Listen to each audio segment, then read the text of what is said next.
So with that, we're going to turn the controls over to Martha, and we thank you guys for joining us today and encourage you to continue inviting your colleagues to be a part of these chats. We will have a video available later for you as well. Thanks, Martha. Hi, good morning, everyone. So the topic that I came up with is something that it was one of those light bulb moments in my career. I actually attended one of the classes or sessions, if you will, at Ag Media Summit, and there was a writer there that talked about descriptive writing and kind of reading more in the novelist side of things.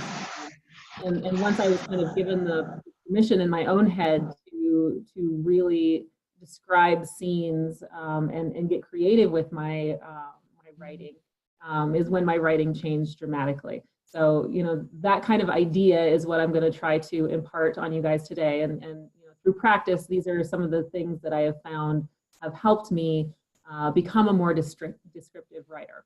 And I'm really good at the written word, but I'm not so good at talking. So excuse my stutters and stumbles. You got most of my background. I am a graduate of the Oklahoma State AgCom program. I worked in PR for about 5 years and took a little break and accidentally started a freelance writing career, and I've been doing that for the last 10 years and loved it. Have been fortunate enough to win a couple of awards. I work for a number of publications. This is not a full list. I've worked for many over the years. My main ones are John Deere's publications, the Furrow and Homestead magazine.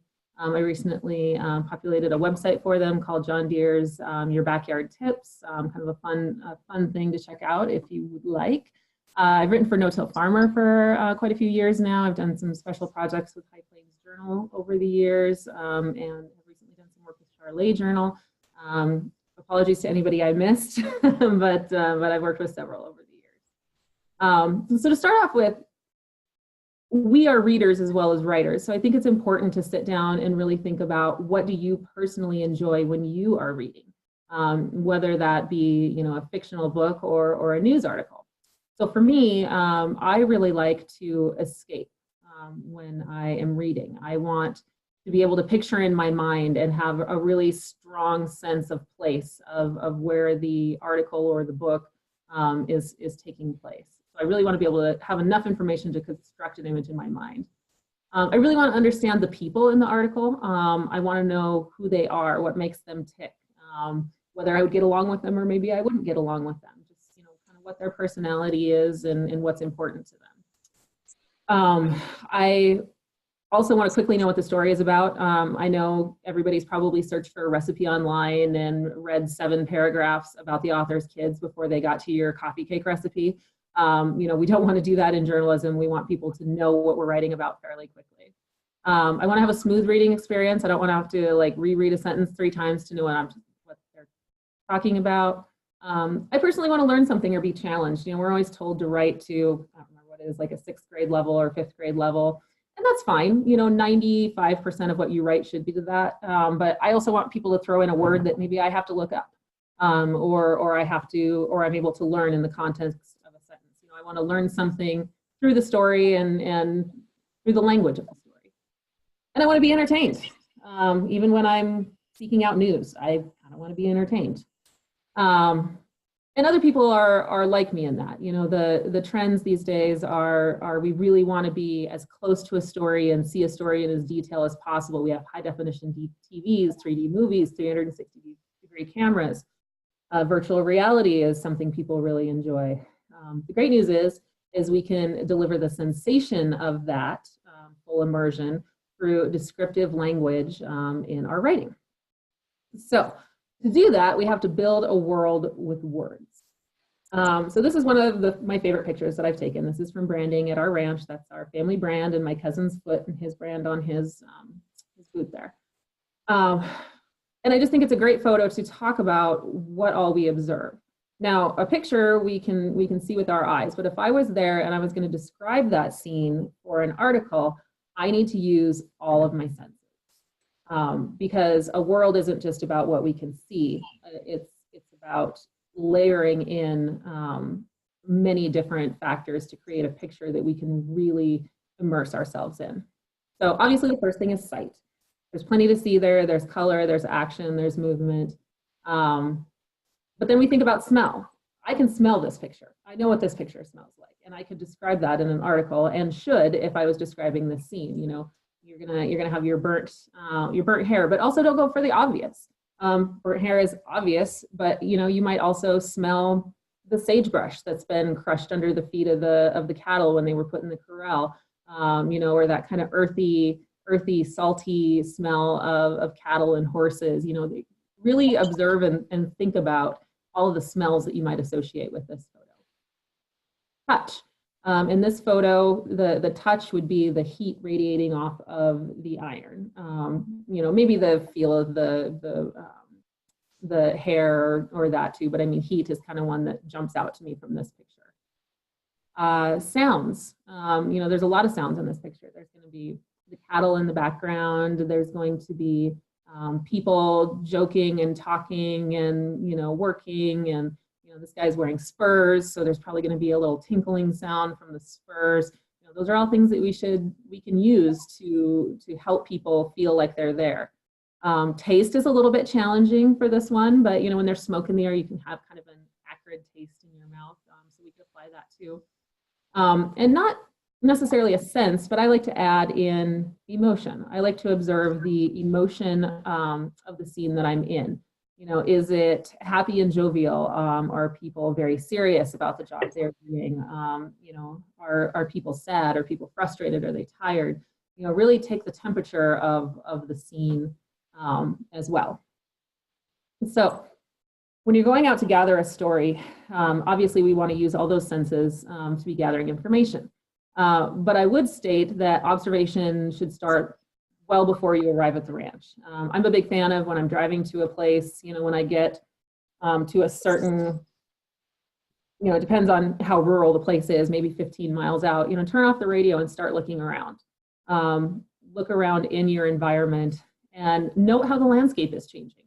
I was just out in California and I was driving to do a story, and it went, you know, I noticed that we were in orchards, peach orchards, almond orchards, olive orchards, and then all of a sudden the landscape changed dramatically and it was all alfalfa and cornfields. And when I got there, I asked the source why that was, and he's like, well, look around, it's all dairies here, and this is all the land that supports the dairies.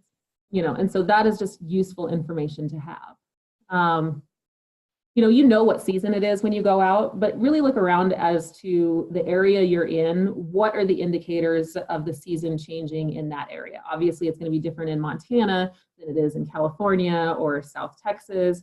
You know, so really look around and observe what the season and the situation is like. And then also I like to look for any hints that you've arrived at the operation that give me clues as to what kind of operators they are. You know, if their fences are really kept up meticulously, if they have beautifully painted signs, if their pastures are overgrazed and weedy, or, you know, just some kind of hints about what's going on there. And once you're there, you want to use your senses to gather the story. So think about, you know, be really present when you're there, and thinking about things besides the questions that you need to ask people. Touch things and note how they feel. Like I got to hold an almond that was still in its outer shell and it was really velvety on the outside. I might not use that, but I know that now. You know, smell things, be aware of the smells in the environment. You know, does it smell like leather? What does it smell like? Oftentimes in agriculture, we're lucky enough to get to taste things. And when you do that, I really want to stop myself and think about, you know, like I'm a snobby wine person, and think about how it tastes. Is it tart or is it bitter? Is it sweet or is it sugary? You know, think about how it actually tastes, not just, oh, it tastes good. Listen to the background sounds. They can give you clues to ask people questions, but they also help you, you know, describe the scene of what's going on. So kind of listen to the little background sounds of what that person listens to every day. And I should say, I don't know if I said this in the beginning, you know, most of this is more of your feature writing type basis, but it can also be used in news features as well, as personality profiles. And then while you're there, you need to be making mental and maybe if you're a pen and paper type person, actual notes of all of these things. One thing I really like to look for is I like to look deep into a scene and pick out some small details to highlight. Everybody kind of sees the big picture. It's like, oh, there was a big barn on the property. Like, well, if it was an old barn, was it a barn that had been carefully repaired and there were new latches on it, or was it one that was kind of falling apart? Maybe it had a lightning strike or something that was making it fall down. If it was turned into a place where they hold events, can you still see on the posts where livestock have rubbed and made, the posts shiny? Like, those are details that I want to look at. And describing those later can really help people picture something in their mind or connect it with something they've seen in the past before, whether it's supported by a picture or not. And also important is finding a detail that there is a why behind. Why does that detail exist? So for the Story of the Stake series, we met this fellow here, Jim Wilson, a cattle rancher. And so when I was introducing him in the story, I wrote this. When Jim Wilson steps out in tan chaps, buffed to a high shine from hours of saddle wear to greet his camera-toting guests, there is no sign of shipping fever. So by saying, I could have just said he was wearing chaps, but saying that they were buffed to a high shine, people know now that this is a man that spends a lot of time on his horse. This is a man that spends a lot of time out in his pastures with his cattle. They know people like that. They can picture this in their brain. Now, this is a story where I didn't actually get to go on location. So I looked at photos, and I looked at these two at their livestock barn, and I see these seats. I've been to a lot of livestock auctions, and I can tell from the photo, but I know these seats are dirty because livestock auctions are dusty. But why are they dusty? So in their description, Rod and Christine Lewis situate themselves at Joplin Regional Stockyard in burgundy plastic stadium-style seats, smudged liberally with dust, kicked up by thousands of feet, both booted and hooved, that pass through the facility weekly. So once again, we have set place where this is a busy place where people and cattle move through and where their money and their livelihood comes from. It's important to not just observe the scene. You also need to observe the person themselves. So I look for clues. Are they meticulous in their environment, with their actions, with their person? Are they well kempt? Are their hands cracked and greasy from doing work? I like to really look at people and try to figure out what their day-to-day life is like just from the clues we see in their environment. As we talk, I like to observe how they react to various topics. If they get really excited about something or if they get really upset about something. But it's also important to note what that looks like, because me upset may look drastically different than you upset. I get really quiet. That's when everybody knows they're in trouble, whereas somebody else might rage and scream. And but it helps to be able to describe them if you really observe and take in their personality. And then look around the room too. It can give you some great hints about questions that you should ask that you didn't know to ask. At a recent place, I was doing a story on a ranch with just a great history, and I saw a picture on the wall of a polo horse with a mallet and stuff, and I asked about that, and it led to this whole fascinating thing about how the ranch used to be one of the premier providers of polo horses. So that, just look around and look for clues. And I really like to pay attention to speech patterns and language use, because everybody talks a little differently. Everybody has that turn of phrase that they use, or certain ways that they talk. And it's really important to capture that. There's nothing more flattering to me than when I write something and somebody who knows that person lets me know, that sounds just like them. He totally said exactly that. Like, yes, he did. And one of a kind of a game I almost play with people is I like to try to find what their personal quirk is. We all have one. I have no idea what mine is. I'm sure people who know me do, but like my grandma used to, when she'd run out of things to say, she'd go and that with it. That was her quirk. So I like to look for people's quirk. Are they shruggers? Are they tickers? What do they do? And you don't necessarily have to write about it. It's, a guy I recently wrote about, whenever he didn't know what else to say, he would say, "We're just luckier than dirt."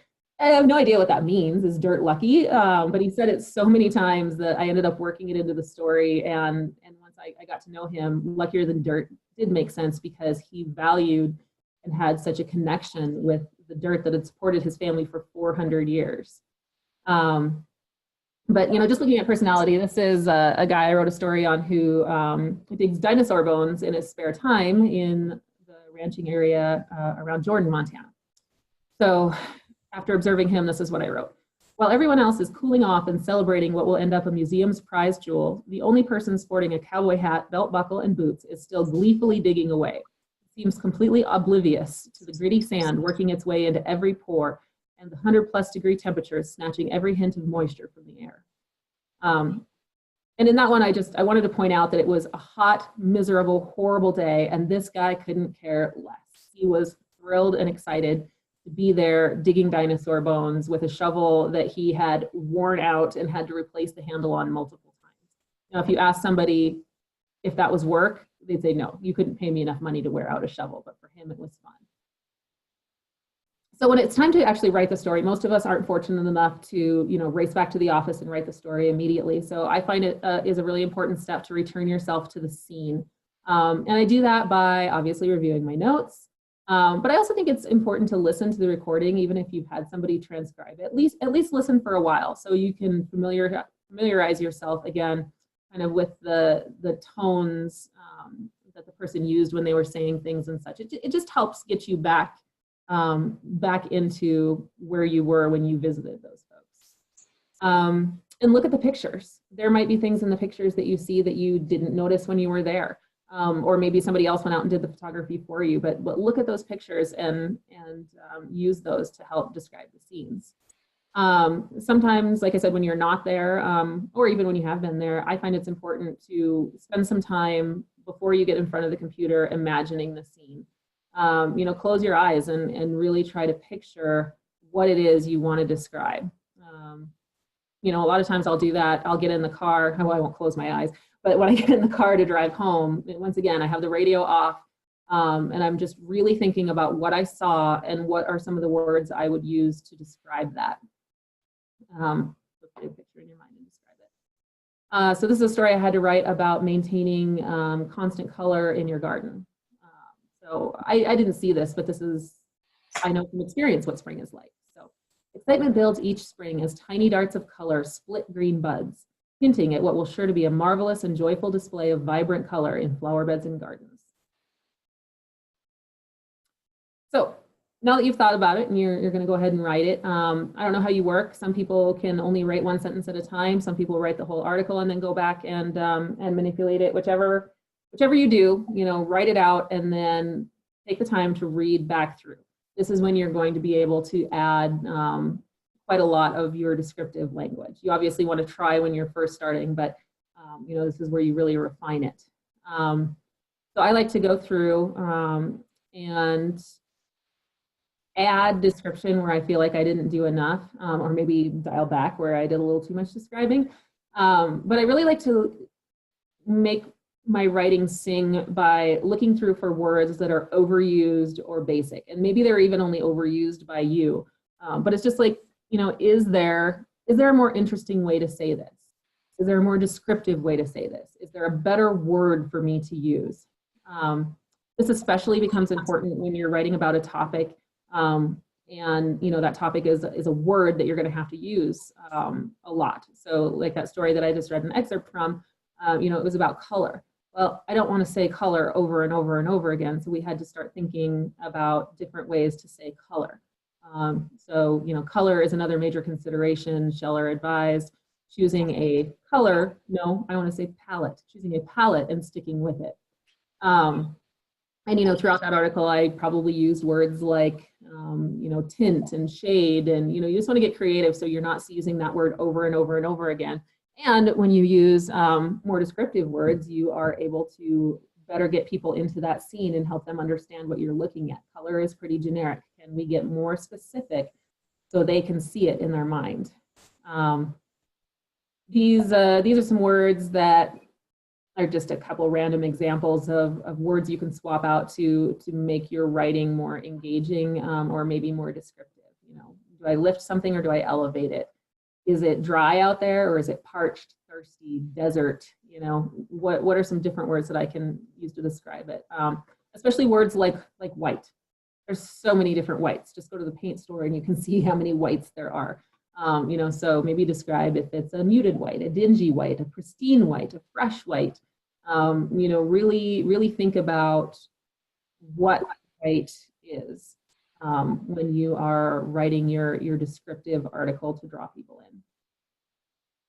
I like to, when I'm writing descriptively, sometimes I get carried away and my sentences will get really long and confusing.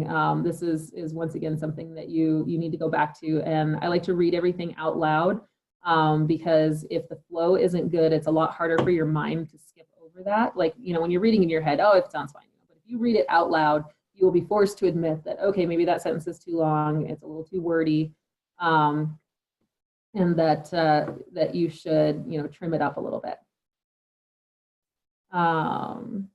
You want good variety in sentence lengths. To improve the words, I search that. I'm a horrible overuser of that, so I always have to look through and get rid of that. Very is another word that we should try to rarely use if we are going to use very descriptive writing. I just said very descriptive writing, because it's going to be followed by a basic word. You want a more descriptive word than you would use when you use very.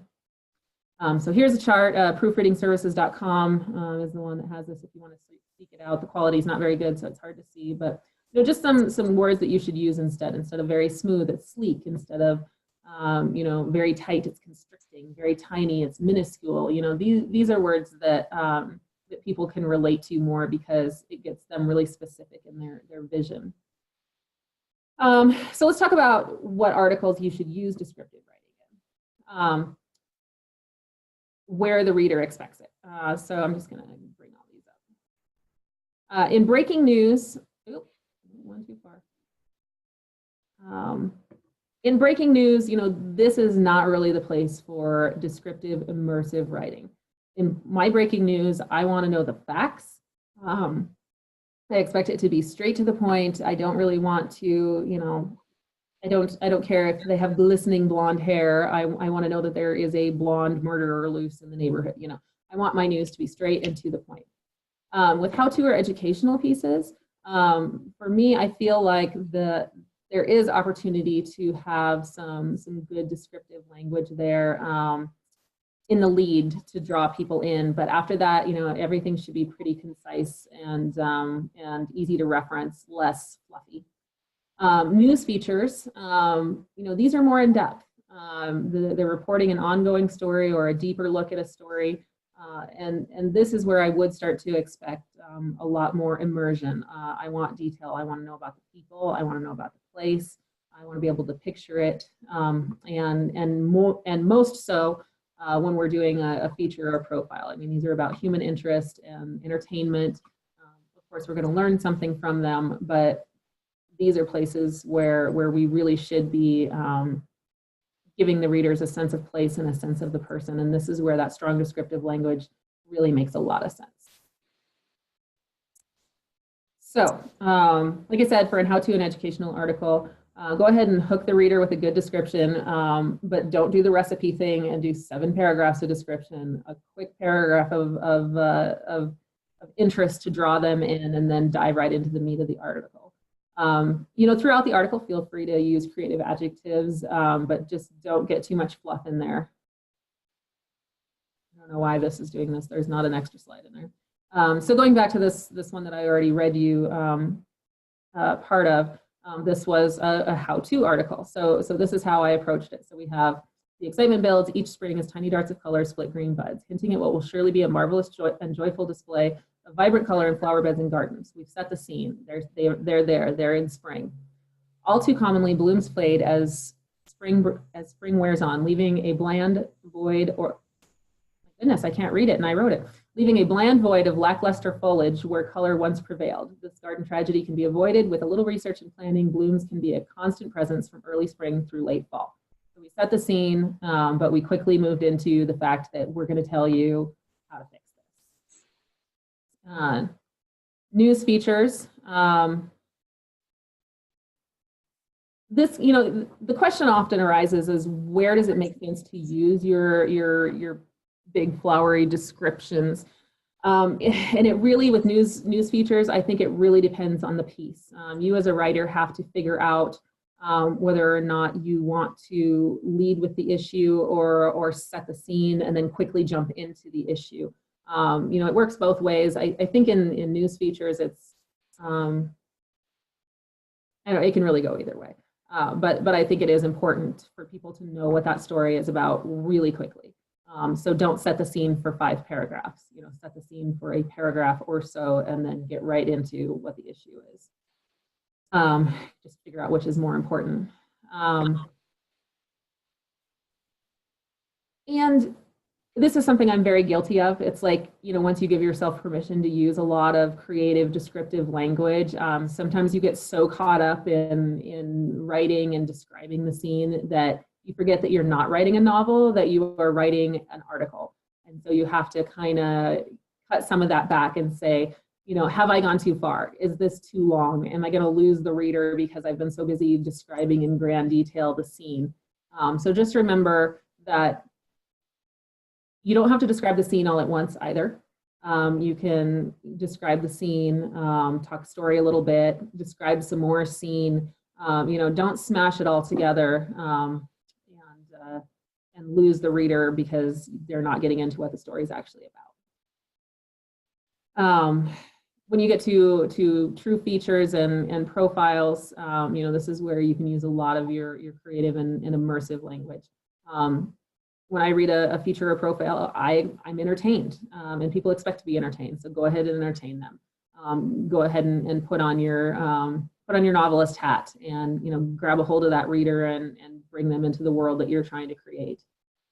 Once again, you can lead with the scene or the person. For a feature or profile, I expect descriptions of both. From story to story, it'll vary on which you want to start with, describing the person or describing the scene. But I do want to have both described before the story is done. I want to know who they are and about the environment they live in. Once again, don't get too carried away. Don't lose the story to the scene. Just support the story with the scene. I'm so guilty of this. And then, we're kind of right at 9:30 here. I was going to read the intro to T-Bones and T-Rexes, which was a story of the year, just to kind of give you a balance of describing scene and person. But I'll let you guys go ahead and Google that on your own. If you just Google T-Bones and T-Rexes by John Deere, if you want to see an example of that. That is one of my favorite descriptions of scene, going into a description of a person, and then the story goes on from there. So I think that's a good example if you want to check it out. And my last bit of advice is read. Sometimes reading is the last thing we want to do as writers because we feel like all we do is read, but you need to read. You need to read for fun. You need to read ag magazines, but you also need to read entertainment magazines. You need to read entertainment books or educational books. Just read, and when you're reading, think about what you like. Pinpoint if you're bored. Why are you bored? Did they not use enough description? What is wrong with their writing? Or if you really like it, what did they do that made it great? So one thing it's important, and when things slow down a little bit, I'm going to do some reading myself. Seek out descriptive authors. All you have to do is type into Google, descriptive authors, and it'll bring up a bunch of people's lists of who they think are really artful writers. And pick up one of their books. The Great Gatsby is supposed to be fantastically written as far as description and setting the scene. So that is on the top of my list. I've never read the book, watched the movie, but that's the one I'm going to read next. And I'm going to pay careful attention to the language used in that book and just see if that's something that I can imitate and improve my own work. And learn some new words and use them. Like I said, there's nothing I enjoy more than finding a new word and seeing if it makes sense to use it in an article. So these are my two kids. This is Madeline and Cooper. And does anybody have any questions for me? Well, thank you, Martha. Did I unmute myself okay? Yeah, we can hear you. Good. I do have a question. One of the questions came through, how do you balance descriptive writing with sticking to a word count? As we all know, descriptive writing can take up a lot of our words sometimes. Yeah, that's one of those things where you have to not get too connected to your work sometimes. When writing for the furrow, we have a kind of a unique style where we write into the layout. And that is really good for, you'll be writing along and, oh, I'm doing this great job of describing everything. And then you notice how much column width, space you have left, and you're like, oh, okay, I need to dial that back because I only have X amount of space. And that's where you just have to get good as an editor yourself of, okay, I wrote 6 lines of description. There's not room for that. It's not necessary. So what out of that do I like the best? And you just have to kind of go back and trim it up. But I'll go ahead and write my 6-paragraph description and then, go back and cut it out. And, sometimes if I'm really attached, I'll save it in a Word document somewhere because, maybe there's a longer version online where you can use more of the descriptive language. But, it really just is an effort in editing where it's like, all right, what of this information is most critical? And what of it is just extra me practicing writing, describing. See another question here. Covering research at a conference, could you give some tips or examples on livening it up with descriptions? Research at a conference. Well, okay, so how I would do that is you look at it, why is that research important? And I would describe the scene in the field. So say, it was on, sawflies in wheat. You would maybe lead that article with, it's harvest time and, a once perfect standing field, for every upright straw you see, there are 2 packed viciously down. I don't do very good speaking this out, but you know what I mean? Like, take it to the field and talk about the problem and help people really visualize the problem and how gutting that is. And then say, I came back over here and well, good news is there's some research going on that's going to help us out with this problem. So, whenever there's research involved, it's always, they're solving a problem. Trying to improve life. So, go highlight the problem and then come back to the actual science. Any other questions? You're welcome. Anybody else? So Martha, when you plan a trip to go pick up a story, photos and interviews, kind of walk us through what, an ideal day for you or however long you would plan to get a feature story. Right. A lot of it these days, we're being asked to write the story, photograph the story, video the story. So in an ideal world, I get like 2 days with people, which for longer stories, sometimes we do. If I'm doing a photo story, that's going to be a 6-page spread. It is not uncommon for me to, go to a ranch more than once. But typically how it goes for a longer piece, a feature piece, ideally I have done some communication with them ahead of time, kind of gotten them to know them over the phone, just kind of vetting them out for a story and lining up our schedules and such. And I like to go out when they are doing something.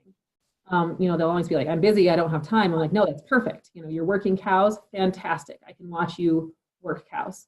I can watch you harvest. I can watch you, giving a presentation, whatever it is, the thing that they're doing. It's like, I want to observe you doing that because that gives you a lot of opportunity to see their personality, to see their environment, to watch them work. And I want to take the time to be able to see that happen, for a larger feature story. I mean, a full day is kind of the minimum. I probably want to spend more than a day with those subjects when possible. Sometimes a day is enough. And when I say a day, I'm talking from sunrise to sunset is often how it goes when you're on the road. Sad but true. My husband thinks it's a vacation because I'm not with the kids, but he's wrong. It's exhausting. But yeah, I mean, if there's an opportunity, you know, and they always say you don't have time, you know, well, I won't have time for an interview. There's always time. It may not be a sit down formal interview. It may be you riding along with the truck in the truck while they're, you know, hauling the horses out to the pasture or something like that. And the other thing is the only thing you have to be there for is to observe them. My thought always is like, I have to be here to take pictures and I have to be here to observe you. I can fill in with a phone interview later. You know, we can always do that. So, I guess did I get the question answered there? That I want to kind of spend a full day and I want them to be doing something, not just having me visit. Not just sit in their house at the table talking to them. Get out and get dirty. There is value to that. Obviously, you know, you want to get in their house and you know, see their environment or in their truck. You know, trucks are often just as telling about people as anything else, or their barns. But yeah, you definitely want to allow enough time to really get to know the people. You know, I can gather a short story in as little as 2 hours, but 4 hours is kind of the minimum that I spend.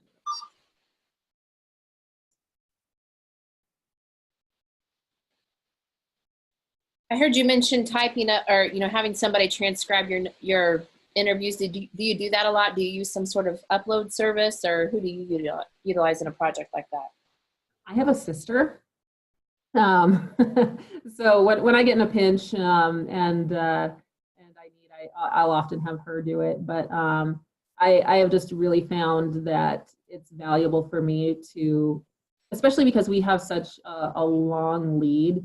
You know, I am writing stories now that I gathered in the spring.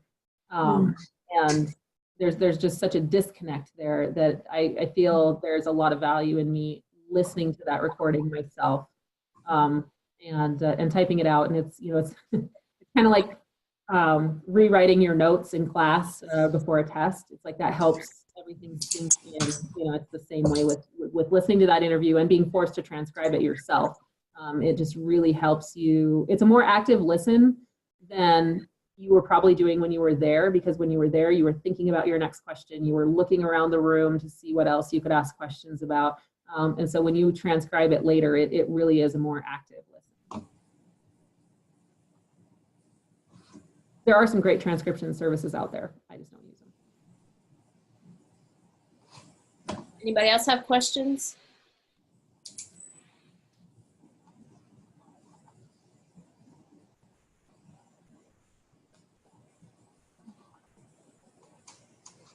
Well, thank you so much, Martha. I really appreciate it.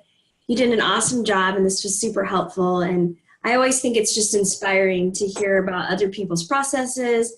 And I think we can always learn from each other and how we approach what we do every day.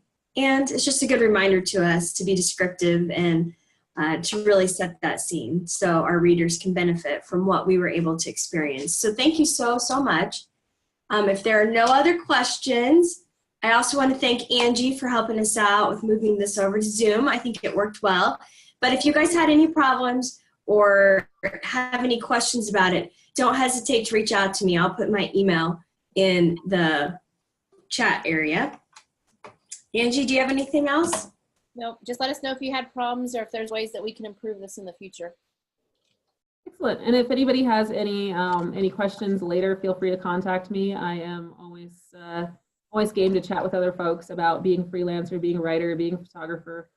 And you know, when you work home alone, you always welcome a phone call. So, thank you so much, everybody. Thank you so much, Martha. It was fantastic.